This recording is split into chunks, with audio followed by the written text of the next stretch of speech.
Hello dear friends, एक बार फिर से आप सभी का स्वागत है हमारे इस वीडियो में। इस वीडियो में आज हम बात करेंगे करंट अफेयर्स से। हालांकि हमेशा से करते आए हैं, आज फिर से करेंगे।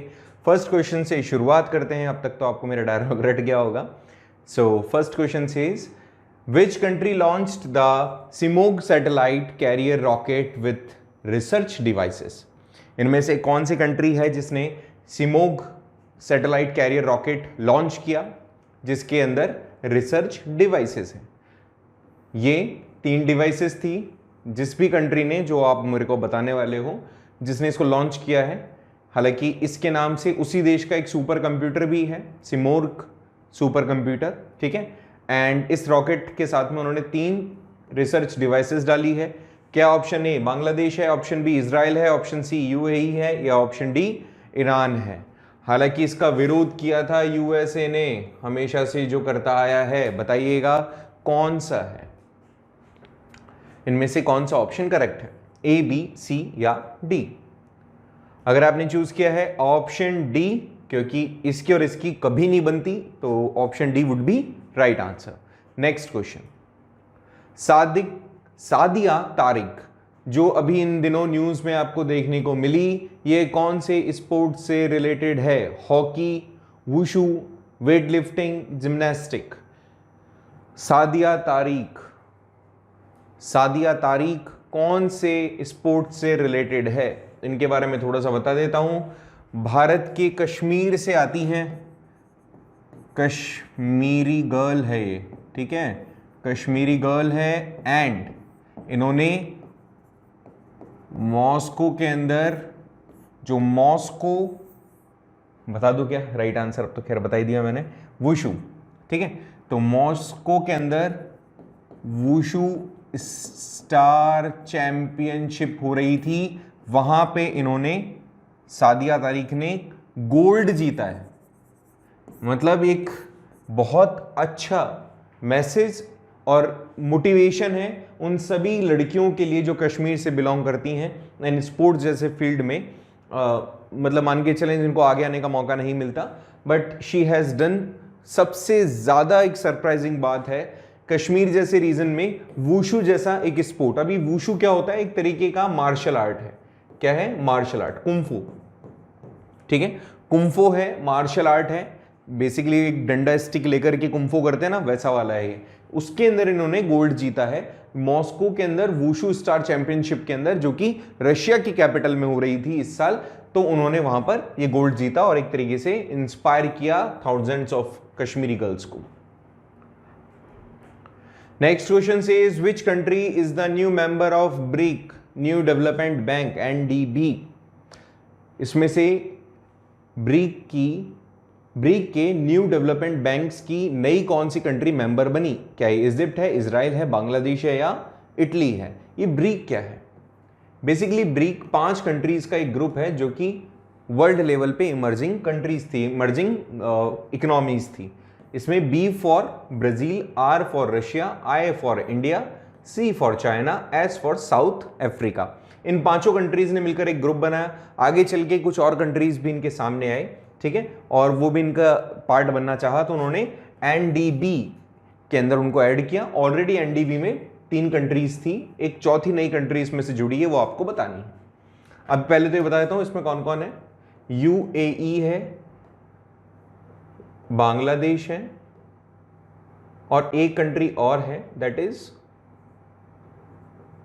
उरुवे, ठीक है, उरुवे।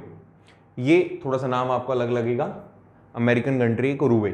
तो ये बेसिकली 3 पहले से थी, एक और इसमें से ऐड हुई है। तो देखो ये ऑप्शन में से तो हट गई ऑलरेडी, ये तो है, इजिप्ट है, इजराइल है, इटली है। अब आप मेरे को तीनों में से एक चूज करके बताएंगे कौन सी कंट्रीज में जुड़ी है।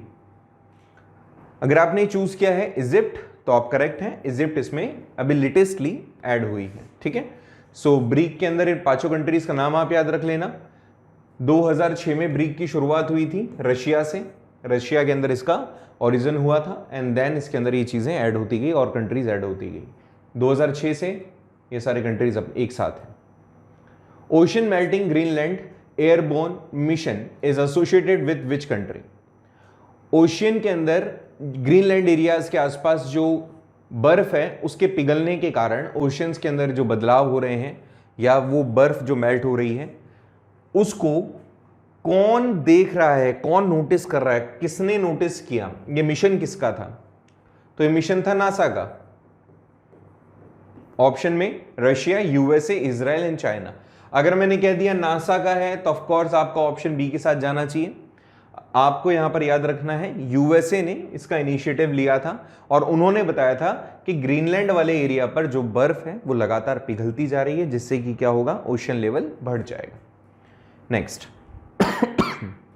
Sorry, which is the first airlines in the world to use sun to liquid fuel?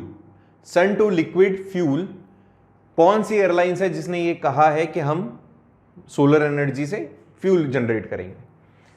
Japan airlines, Cathay Pacific Airways, Qatar Airways या फिर स्विस एयरवेज? कौन सा ऐसा पहला एयरलाइंस है वर्ल्ड में जिसने सन टू लिक्विड फ्यूल यूज किया, ये यूज किया? हिंट देता हूं। देखो, अगर आपने कभी भी, कई बार क्या होता है, एक होती है पेरेंट एयरलाइन, ठीक है, और फिर उसके सपोर्ट में दूसरी एयरलाइंस चलती रहती है। जैसे अगर मैं बात करूं अब अपनी, जैसे इंडियन एयरलाइंस है, इंडियन एयरलाइंस अभी टाटा ग्रुप्स के पास में चलेगी, तो उसकी जो एक्चुअल में एयरलाइंस है जो टेक केयर करेगी अब एयर इंडिया का, तो वहां पर वो पेरेंट एयरलाइन हो जाएगी और दूसरी वाली उसकी सबऑर्डिनेट मान सकते हैं अपन। ऐसे ही इनमें से एक एयरलाइंस है जिसकी पेरेंट एयरलाइंस है लुफ्थांसा, ठीक है, लुफ्थांसा एयरलाइंस जिसकी पेरेंट एयरलाइंस है। पहले हिंट दे दिया मैंने और राइट आंसर भी आपको स्क्रीन पे शो हो गया कि जो स्विस एयरलाइंस थी, इन्होंने थोड़े दिन पहले ही कहा अपने पेरेंट एयरलाइंस के बिहाफ पे that Swiss airlines would use sun to liquid fuel. Okay, so इसमें राइट आंसर आपका डी होगा। नेक्स्ट क्वेश्चन पे बात करें अगर अपन, तो which city hosted the global collaboration advance vaccinology training meeting? इतना तो याद रखना, इतना तो, ये तो इसका नाम है, ठीक। कौन सी सिटी ने होस्ट किया ये मीटिंग? कौन सी मीटिंग? ग्लोबल लेवल पे कोलैबोरेशन हुआ था वैक्सीनेशन को लेकर के, मतलब कैसे वैक्सीनेशन, किस किस चीज की, जैसे अभी कोविड के दौरान वैक्सीनेशन का बहुत ही मतलब दिक्कत रहा, ठीक है। सो इस लेवल पे वर्ल्ड मीटिंग एक हुई, ये कौन सी सिटी ने होस्ट की? बर्लिन ने, न्यूयॉर्क ने, जिनेवा ने, पेरिस ने। WTO कहाँ है? WHO कहाँ है? हिंट दे रहा हूं तुम्हें, जल्दी से बताओ मुझे। वहीं पर यह मीटिंग हुई थी। इंडिया से भी बहुत सारे साइंटिस्ट गए थे जिन्होंने इस मीटिंग में पार्टिसिपेशन किया था। तो तुम जानते हो जिनेवा वो प्लेस है जहां पे WHO का हेडक्वार्टर है, तो ऑफकोर्स यहाँ पर ही ये मीटिंग हुई थी और यहाँ पर एक बहुत पॉजिटिव रेस्पॉन्स हमें मिला। बेसिकली पॉजिटिव रेस्पॉन्स हमें क्या, वर्ल्ड वाइड एक अच्छा इनिशिएटिव था जिन्होंने इसमें पार्टिसिपेट किया वैक्सीनेशन को लेकर के। कौन सी स्टेट गवर्नमेंट है जिसने 25 रुपए पर लीटर पेट्रोल और डीजल पर कम कर दिया उन सभी लोगों के लिए जिनके पास में टू व्हीलर थे? पुअर पीपल के लिए जो कि टू व्हीलर ओन करते हैं, उन लोगों को 25 रुपए कम पेट्रोल एंड डीजल पर देना पड़ेगा पर लीटर। कौन सी स्टेट गवर्नमेंट ने अनाउंस किया? उड़ीसा, केरला, तमिलनाडु, झारखंड। ये बहुत अच्छा क्वेश्चन है और सीखना चाहिए दूसरे स्टेट्स की गवर्नमेंट को, अच्छा क्वेश्चन है, ठीक है। तो यहां पर हिंट दे रहा हूं, CM हेमंत। अब CM हेमंत कहां के हैं वो बताना है आपको, उड़ीसा, तमिलनाडु, केरला या झारखंड। तो इसका राइट आंसर होगा बेटा झारखंड। झारखंड के CM हेमंत ने बेसिकली 25 रुपए पर लीटर कम किया पेट्रोल एंड डीजल उन व्हीकल्स के लिए, टू व्हीलर्स के लिए। अब देखो डीजल का तो इसका सेंस ही नहीं होगा, बेसिकली पेट्रोलियम का होगा, बट आपको ऐसे ही याद रखना है, 25 रुपए कम किए पर लीटर पे।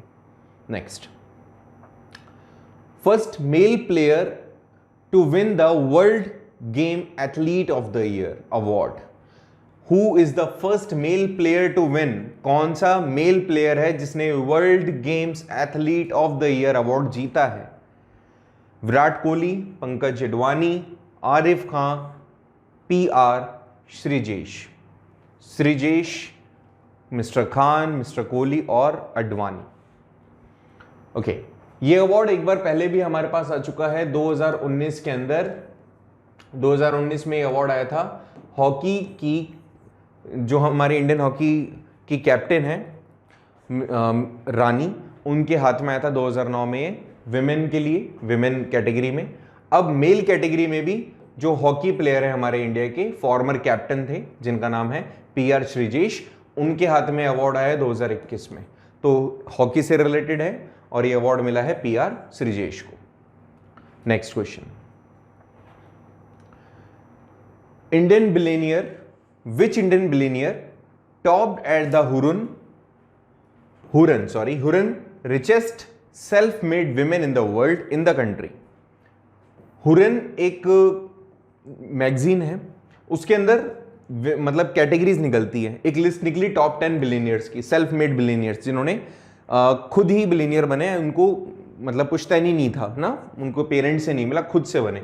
तो इनमें से कौन सी वो लेडी है जिसको सेल्फ मेड विमेन कैटेगरी में, बिलियनियर की कैटेगरी में रखा है इस हुरन मैगजीन ने? किरण मुजुमदार शो, राधा वेम्बू, फाल्गुनी नैयर या फिर मृदुला परेख। अब अगर तुम्हें थोड़े दिन पहले का ये न्यूज़ पता हो तो न्यूज़ में हर जगह यही था। एक ब्रांड है, विमेन तो बहुत अच्छे से जानती होंगी इनको, गर्ल्स भी जानती होंगी, नायका। नायका एक ब्रांड है, उसका अभी शेयर मार्केट में IPO आया था। IPO क्या होता है? IPO एक तरीके से जब शेयर्स लेकर आती है ना कोई कंपनी, तो पब्लिक ऑफरिंग करती है वो, ठीक है, फर्स्ट पब्लिक ऑफरिंग होती है, इनिशिएटेड पब्लिक ऑफरिंग्स भी कह सकते हो। तो ऐसे में जब नायका का शेयर लिस्ट हुआ, शेयर आया सबसे पहली बार, तो उसने फाल्गुनी नैयर को क्या बना दिया? फर्स्ट सेल्फ मेड, मतलब highest richest self made billionaire बना दिया इंडिया का। इनसे पहले ये टाइटल किरण मुजुमदार शो के पास में था, ठीक है। सो यहां पे C option would be right. Next, highest number of complaints of crime committed against the women in the year 2021 has been received from which state in India? Simple सा क्वेश्चन, भारत के अंदर कौन से स्टेट के अंदर विमेन के against में सबसे ज्यादा क्राइम देखा गया था 2021 में? महाराष्ट्र, आसाम, छत्तीसगढ़ या उत्तर प्रदेश? ओके, सो बताइएगा सबसे ज्यादा क्राइम की कंप्लेंट्स कहां पे रजिस्टर हुई विमेन के अगेंस्ट? महाराष्ट्र, आसाम, यूपी, छत्तीसगढ़। सबसे ज्यादा पॉपुलेशन जहां पर होगी, पॉपुलेशन ज्यादा तो लोग भी वहां पर ज्यादा होंगे, ऑफ कोर्स बेरोजगार वाले, जिनके पास रोजगार की कमी है, पढ़े लिखे होना भी प्रोबेबिलिटी थोड़ी कम होगी क्योंकि पॉपुलेशन ज्यादा है। तो ऐसे में विमेन के अगेंस्ट में क्राइम भी वहां ज्यादा दिखेगा। तो ऐसा सबसे ज्यादा आपको यूपी में रजिस्टर्ड हुआ विमेन के अगेंस्ट में क्राइम, ठीक है। So UP would be right answer. चलिए, इस तरह से हमारे सारे क्वेश्चन खत्म हुए। मेरे हिसाब से तुम्हें आज की क्विज ठीक लगी होगी, अच्छे क्वेश्चंस थे। तो मिलते हैं नेक्स्ट क्विज में और एक और नए टॉपिक के साथ में, ठीक है। जीके भी आप पैरेलल पढ़ते रहें और कमेंट बॉक्स में हमें ज़रूर अपनी राय दें। Thank you so much for watching this video. मिलते हैं नेक्स्ट वीडियो।